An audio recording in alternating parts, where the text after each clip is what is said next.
Baik, Assalamualaikum warahmatullahi wabarakatuh.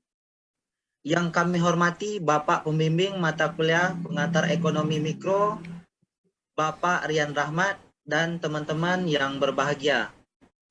Untuk kesempatan kali ini, kami dari kelompok 5 akan menampilkan hasil presentasi kami dan laporan wawancara kami tentang teori tingkah laku konsumen. Sebelum itu, saya akan memperkenalkan teman-teman dari kelompok 5. Saya sendiri, Emrena Wahyudi, dan selanjutnya ada Pradinta Trisakti, Sylvia Erika, Maylin Elizabeth, dan Magnify Reliquenda. Nah, selanjutnya kami akan masuk ke materinya. Yang pertama itu tentang latar belakang. Nah, latar belakang dari teori perilaku konsumen. Sifat permintaan suatu barang telah dijelaskan bahwa semakin tinggi harga suatu barang, semakin sedikit permintaan barang tersebut. Begitu juga sebaliknya, semakin rendah harga barang tersebut, semakin banyak permintaan barang tersebut. Next. Yang pertama itu teori nilai guna atau utility. Terkait dengan nilai guna, maka ada dua konsep yang harus dipahami terlebih dahulu.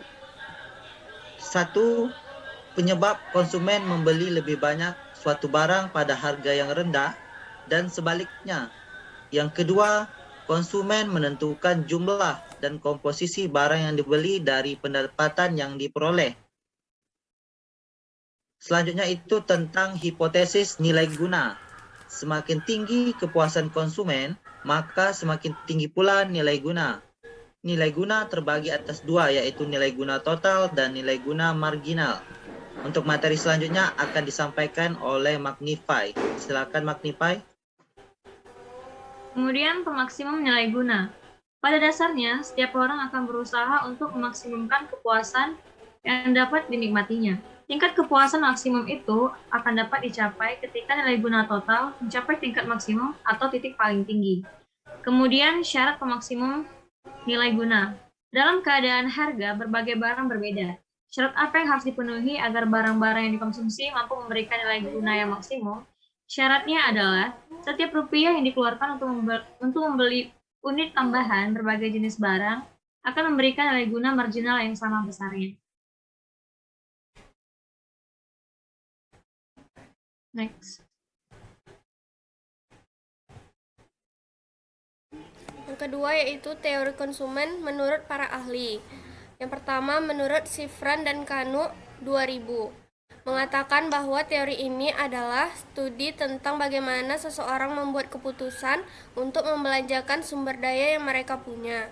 Misalnya uang, waktu, dan tenaga untuk mendapatkan produk yang akan dikonsumsi.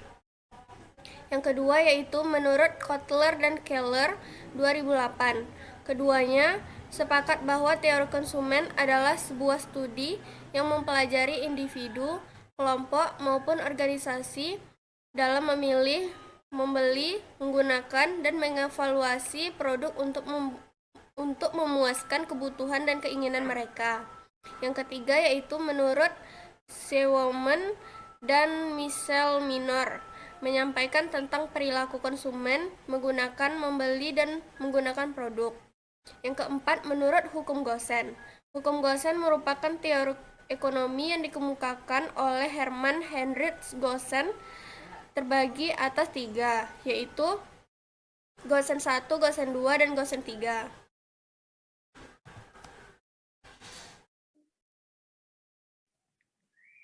Selanjutnya, faktor-faktor yang mempengaruhi perilaku konsumen. Di sini ada 4. Yang pertama, sosial, budaya, pribadi, dan psikologis. Pengertian sosial itu sendiri adalah salah satu faktor yang mempengaruhi perilaku konsumen dalam aspek lingkungan sosialnya. Tidak hanya peran dan status sosial seseorang, faktor ini juga meliputi pengaruh yang dibawa oleh kelompok-kelompok di sekitar konsumen. Yang kedua, faktor budaya. Latar belakang budaya seseorang juga bisa mempengaruhi perilaku mereka terhadap suatu produk yang ditawarkan.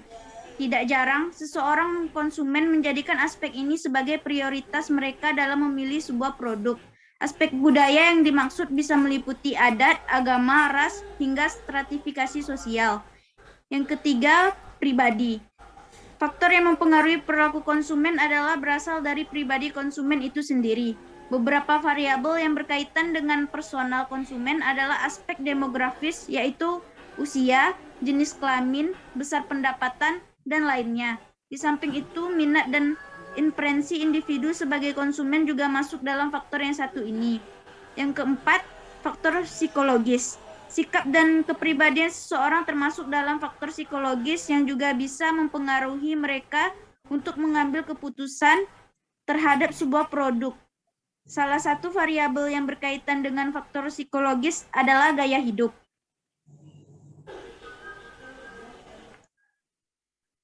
Selanjutnya, tipe-tipe perilaku konsumen terbagi 4. Yang pertama, perilaku membeli yang kompleks atau complex buying behavior. Misalnya, si X ingin membeli laptop seharga 40 juta rupiah, tentu X berpikir panjang sebelum memutuskan pembelian. Sebab produk tersebut jarang sekali dibeli, belum lagi harganya relatif mahal. Yang kedua adalah perilaku membeli yang mengurangi perbedaan atau dissonance reducing buying behavior. Konsumen akan sangat terlihat dalam proses pembelian, akan tetapi mereka kesulitan menentukan perbedaan antar merek. Nah, kesulitan ini disebut dengan disonansi atau mengurangi perbedaan. Supaya lebih jelas, Ketiga, perilaku membeli yang telah terbiasa atau habitual buying behavior. Misalnya, si Y ingin membeli shampoo, ia telah terbiasa membeli shampoo merek E dan tidak ingin melirik merek lainnya. Oke, yang keempat, perilaku mencari keragaman produk atau variety seeking behavior. Pada tipe ini, konsumen membeli produk yang berbeda. Akan tetapi, ini dilakukan bukan karena mereka tidak puas dengan produk sebelumnya. Lanjut. Di sini kami sudah memberikan contoh perilaku konsumen dapat diakses di link berikut. Dan ini merupakan beberapa contoh perilaku konsumen. Kami sudah mewawancarai 10 konsumen. Dan terakhir, kesimpulan. Dari survei beberapa konsumen dapat disimpulkan bahwa konsumen lebih banyak memilih membeli produk yang sama yang telah dibeli sebelumnya dan tidak menukar ke produk lain. Mereka juga lebih mementingkan kenyamanan berbelanja, harga yang terjangkau, dan kualitas produk yang memuaskan sehingga mereka memilih untuk membeli produk di tempat berbelanja yang sudah menjadi kebiasaan mereka untuk membeli produk tersebut. Hal ini membuktikan bahwa para konsumen lebih mementingkan nilai guna atau utility dari sebuah produk dan kepuasan pada tempat berbelanja. Demikianlah presentasi kami dari kelompok 5. Assalamualaikum warahmatullahi wabarakatuh.